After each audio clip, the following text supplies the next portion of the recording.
we really re-engineer the entire business plan for the company into what we call a cash flow producing business model, focused mostly on purchasing.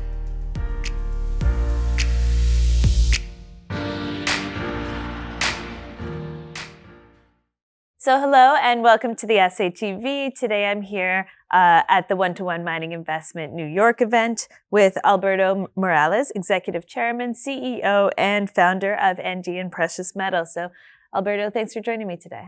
My pleasure, Amy. And so I thought we could start with just a brief overview of Andean Precious Metals and your journey so far. Well, as you know, Andean Precious Metal got started in late 2017 when we bought the assets from Coeur Mining, the San Bartolomé facility in Bolivia. This is an asset that was built by Coeur. The plant is a very efficient plant that was built back in 2008 and 2006 started actually, and they commissioned it in 2008 and 2009. It's been producing steadily an average of plus 5 million ounces a year in average. And what makes the story of Andean interesting is that when we bought this asset, my predecessor had already exhausted almost all of its life of mine. It had only, at the time, it only had 8 months life of mine. So we really re-engineer the entire business plan for the company into what we call a cash flow producing business model, focused mostly on purchasing, not tolling, third-party ore, using that ore to feed the plant and mix it with the reserves that we owned, still had at the time from the government, while in the same time applying for more ore to the government. And that's when this company literally started its baby steps towards transitioning from a real traditional mining company into what we call an industrial mining complex, that it's a processing of ore facility, which is what it is today. That's very interesting. I mean, maybe we can look a little bit deeper at San Bartolomé in Bolivia. And as you mentioned, you've transitioned it to, from conventional mining to more of a processing facility. Yes. Can you share a little bit more about the progress and development of this? Sure. As we begin to grow that business model, we started to realize that within, let's just say, a 400, even to 500 kilometers radius to where our plant is located, Bolivia had huge reserves of oxide deposit. And San Bartolomé is literally the biggest commercial oxide plant in the country. It is the most efficient one when you compare them to smaller shops that actually do more smaller processing of oxides. So the grade at which we were able to buy literally paid for the hauling and the trucking of the ore, even if it's from 500 miles away or 500 kilometers away, more than miles. Miles, it would have been a little bit too longer.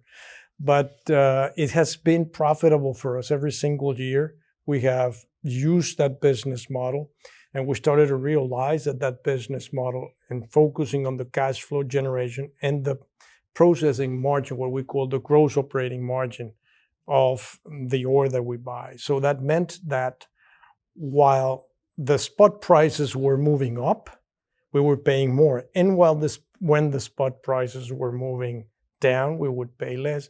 And we will always focus on the margin, on the operating margin. So as we transitioned, we were exhausting that little 8 months. Mm-hmm. Then we were buying more, and it became 8 months, and it kept being 8 months because we were increasing. So to make the long story short, we exhausted all of the reserves that we got from the government. We got new concessions and new mining rights as we went along, which actually expanded our operations. As of now, it's been a journey of almost 7 years, and we published the MRNRE that we still had more than 4 years to go. That's without counting just on the large deposit ore that we've bought. That's without counting the spot purchases that actually gets FOB our main gate. So I thought we could now move over to your California project, the Golden Queen project. So this is a fully permitted producing asset. Can you talk a little bit about the exploration potential here? Well, sure. Let me just basically give you a brief history of the sites. Sure. Soledad Mountain, which is where our asset is today, is a mine that actually got discovered back in early 1890s. It formally began to be an exploiting mine at 1894. Way back on the gold rush area, back in those days, into the California region. And for many reasons that produced and then retrenched, and then gold prices came. So it had a history that has no continuity on it. And it happens that when that facility got offered to us, we initially were a little bit reluctant because of the historical. But we basically start digging deeper into the asset and realize that there is potential there. We basically analyze their resources and their 43-101. We actually presented an updated 43-101 after the acquisition. And we still got close to 6 years to go. Now, there is others, the land package rights that we have on the land package is quite substantial.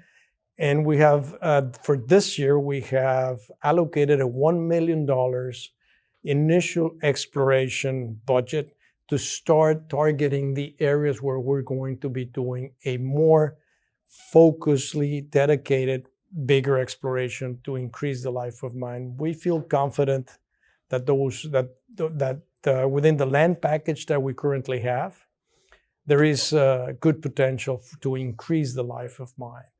And so, besides the exploration that you're doing at Golden Queen, do you want to explain a little bit more about what, future potential? Sure. Golden Queen, after doing the preliminary analysis, we have realized, looking into more ways to become a more efficient operation, from examining the drill and blasting, the ore controls, the agglomeration.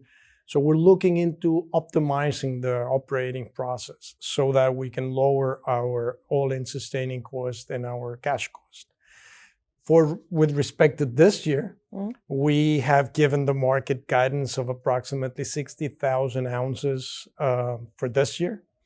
The first quarter came a little bit above what our expectations was, considering that late in December, after literally a month after we bought the asset, we had a fire on the secondary crusher. So we basically were expecting, when we did the budgeting, that we may have a setback during the first quarter.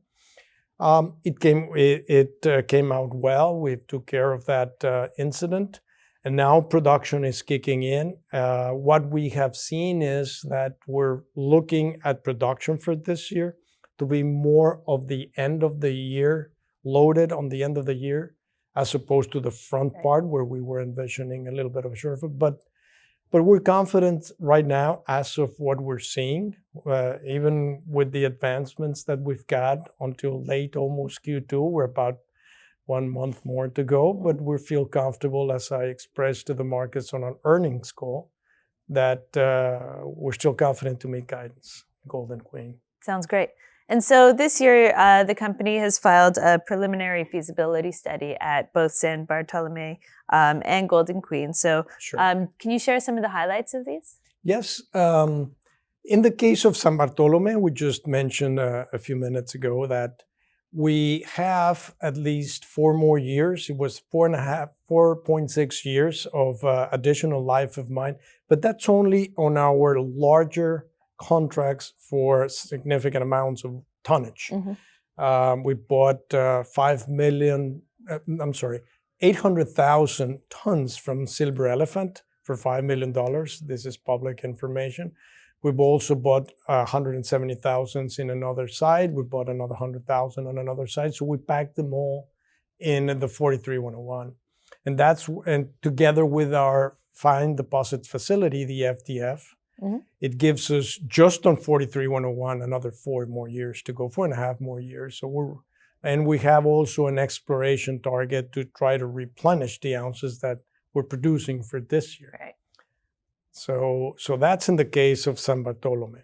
And in the case of Golden Queen, we also reviewed the 43-101 that my predecessors had at the time of the acquisition, and we updated it into a new MRNRE, and we roughly have another 6 years to go, and are comfortable that we will be able to find, with our exploration plans that we just talked about, we're hoping to be able to extend that life of mine as well. And so to wrap it up, what can our investors, hope to hear from you in the coming months? Well, we're basically going to complete Q2. We're expecting Q2 will be producing numbers. We have been able to have a nice run on the realized average prices for gold and silver, so that it's going to be reflected on our financials.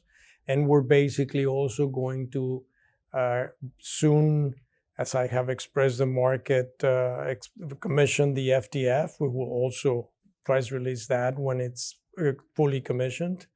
And as we have talked before, we're keeping our guidance, and hopefully our next quarters are going to show precisely that we're actually going in that route. All right, sounds great. Well, thank you for joining me here today. My pleasure, Amy.